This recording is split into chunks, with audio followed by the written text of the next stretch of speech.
कि जब तक इच्छा है तब तक जानने नहीं मिलता, और जब जानने मिलता है तब इच्छा नहीं रहती। ऐसा स्वरूप है ना वस्तु का। जब तक तुम्हें मोक्ष चाहिए तब तक नहीं मिलेगा, और जिस दिन तुमने कहा छोड़ो वह मिल गया। गौतम बुद्ध की कहानी है।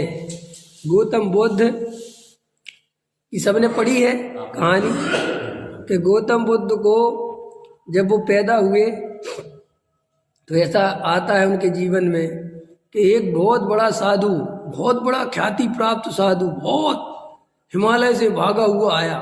ख्याल में आया कि नहीं आया? और राजा, क्या नाम था उनके पिताजी का? सिद्धार्थ। सिद्धार्थ के घर में आया।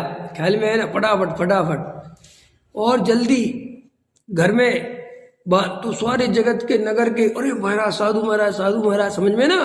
और राजा वो बहुत बड़े गुरुजी आए तो सबके सब प्रणाम करने बाहर निकले। बोले प्रणाम बाद में, पहले बालक बोले। बहुत बालक के तो भाग खुल गए। महाराज इतनी दूर से आशीर्वाद देने आए तो आशीर्वाद नहीं दिया, उसके पैर पकड़ के यहाँ लगा लिए। तो सब घबरा गए, ये क्या है, ये क्या हुआ? बोले तुम्हें पता नहीं है तुम्हारे घर में कौन जन्मा है? ख्याल में है कि नहीं? अरे वाह, कौन जन्मा है? बोले भगवान है। समझ गए? नहीं समझ गए? जैसे अपने आती ना कहानी कि इंद्र आता है और ऐसे ऐसे होता है, तीर्थंकर का जन्म होता है।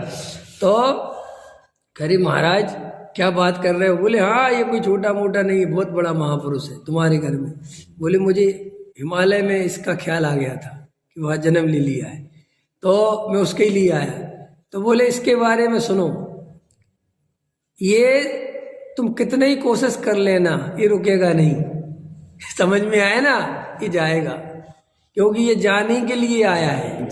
तो वही उनके पिताजी को बड़ी चिंता हुई। अब एक मोह तो है ही ना कि बालक मेरा चला, बोले जाएगा। तो उनने ऐसी व्यवस्था बनवाई, इतनी बढ़िया व्यवस्था बनवाई राज में कि कभी भी गौतम बुद्ध को कुछ भी चीज अनिष्ट देखने ना मिले जिससे वैराग आए। ना बुढ़ापा देखने मिले, ना बूढ़ा आदमी देखने मिले, ना मरा हुआ आदमी देखने मिले, ना भूखा आदमी मिले, ना रोगी आदमी मिले, सब और अनुकूलताएं।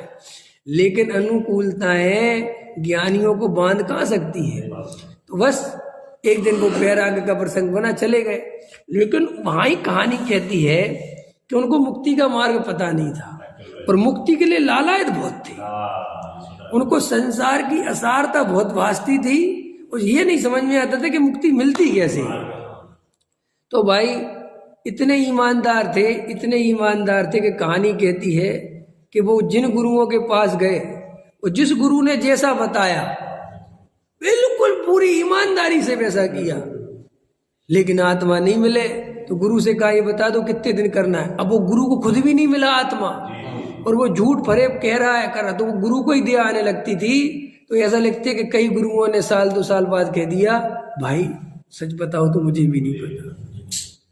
तो ऐसा करते करते करते करते एक किसी गुरु ने ऐसा बता दिया कि तुम भोजन इतना कम करो, इतना कम करो, इतना कम करो, इतना कम करो कि एक चावल खाने लो, चावल का एक दाना, तो तुम्हें आत्मा मिल जाए। शरीर, हाँ, तो शरीर को भैया उन्होंने इतना छीन किया, एक चावल पे आ गए।